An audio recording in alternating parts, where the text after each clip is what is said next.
Welcome back to Jessica Be Real. Today we're talking all about dating and the realities of it in this modern world. So let's jump right in. I want to start with something that people say to you when you're single. People love to say, you'll find them when you least expect it. Like, shut the F up, honestly. You're telling me that you found your boyfriend or husband when you least expected it. You were just going along your day, your business, and oh, found your husband. Like, no, that's not how it is. Do I believe in right time, right place? Yeah, absolutely. But I just hate it when people say, you'll find them when you least expect it. I do think it takes effort and putting yourself out there and going on dates and meeting new people. Like, you're not going to meet somebody sitting at your house all the time.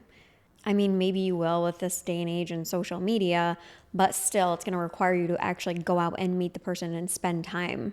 And I think going on dates, like I know us as women, I don't know about men, but as women, we put so much pressure on ourselves going on a date, thinking, oh, is this my person?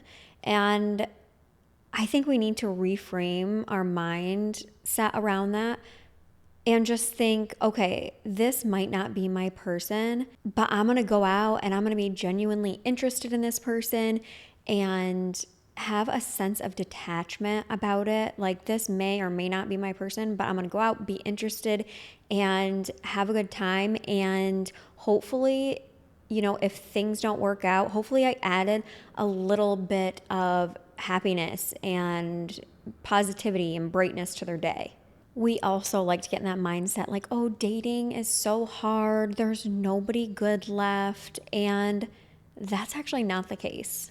I think what makes it hard is when people don't show up as them true selves and they show up and they don't have a lot of direction in their own life. They don't know who they are as a person, what they want out of life, where they're going. And I think that's what makes it really hard because then it puts so many expectations on the other person.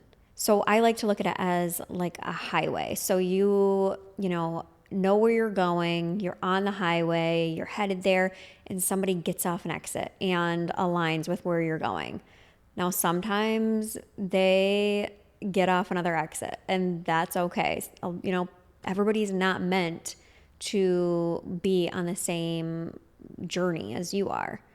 But there will come a time when you're going along and somebody will align with where you're going. And maybe you just aren't ready yet. Maybe, you have a few more exits to go. You have a little bit more to learn before this person enters your life. We hear a lot on the internet about masculine and feminine energy. And I'm going to tell you that I truly believe the man is the pursuer, especially in the beginning.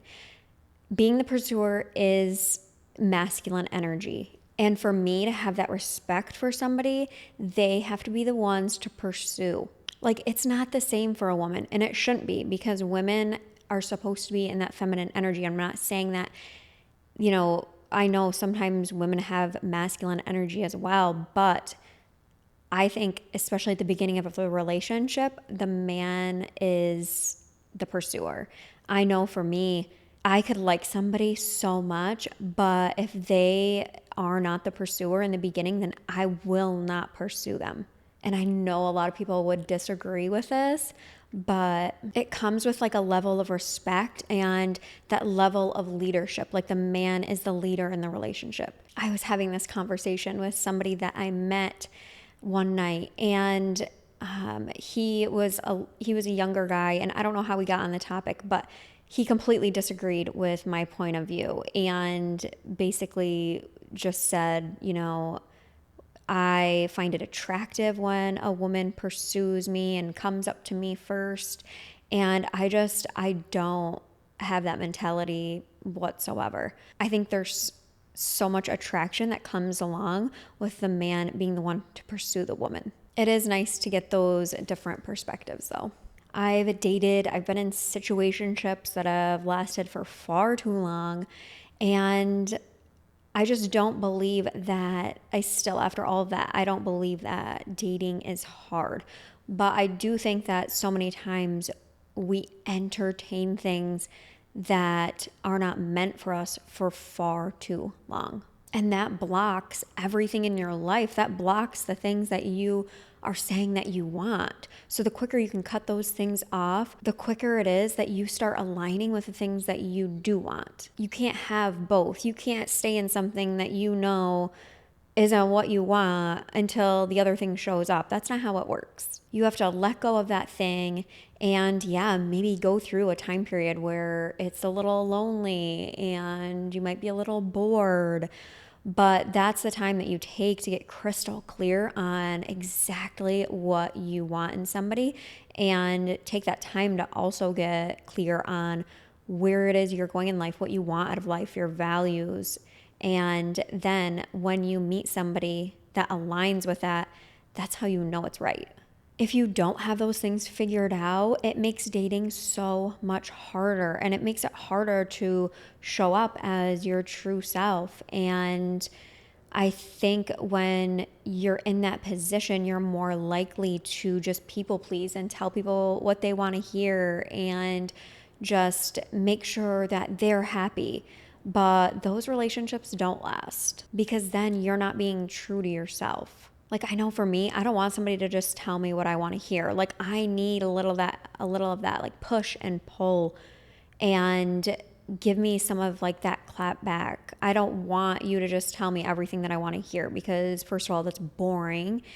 And second of all, the relationship will eventually come to an end because you are not being true to yourself. And it can also cause a lot of resentment. The biggest thing that I've started doing in dating, especially in the last few months since I moved to Miami, is just going and letting somebody show me who they are and not trying to just dissect every little thing. Like, not trying to figure them out, just letting them show me who they are, how they operate. And communication is really key too. Like, somebody that can't communicate can't be in a solid relationship. So for me, that's been a number one thing, is just letting somebody show me who they are and not having those blinders on and seeing it for what I want it to be, but just seeing it for what it really is. And just not being so stressed about, like, when you meet somebody, like, oh my gosh, is this my person? Like, no. You know, it's okay to have friends, and it's okay to enjoy somebody's company and know that this person is not the person that I'm going to marry. And obviously that comes along with like keeping certain boundaries and just knowing people's places in your life. And the deciding factors of the person you're going to spend your life with, of course, there's going to be, that level of attraction. Of course, there's going to be that level of like mesh of personalities. But you also need to know, this is who I am.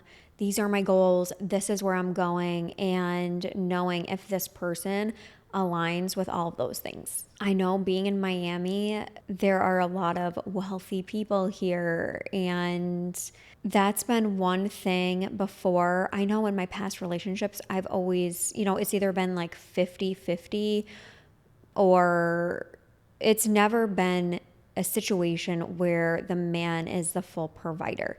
And I'm the type where I can't imagine not working. I love what I do, and I would never want to do less than what I'm doing.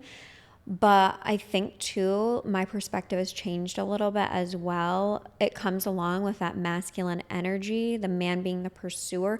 I do think the man also needs to be the provider, and it comes along with that level of respect and leadership in the relationship. I know there's people that don't agree with this fully, and that's okay. But I know for me, the person I am meant to be with are going to have those qualities. So that's been something that's been a little interesting since I've been here. It's something that's changed a little bit, like my mindset. But it's just the things that like I've observed and the situations I've been in where I'm like, oh, this is actually really nice. This is something I haven't experienced before. And I'm like, yeah, this is what I want. But you have to give yourself that room and put yourself in those different environments to be able to figure out, okay, this is what I really want. This isn't what I want. Otherwise, I feel like at a level, you're just settling. So it's been interesting to say the least. There's so much that I've learned over the last probably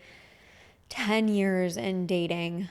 And I just feel like every year it just gets more and more clear to me, like what I want in somebody. And also, like the things in my own life have gotten a lot more clear as well. So that's it for today's episode. So you can find us on social media at Jessica Be Real and Jessica Be Real podcast. Make sure to share this episode with a friend, and I will see you in a couple of weeks. Until next time, see you then.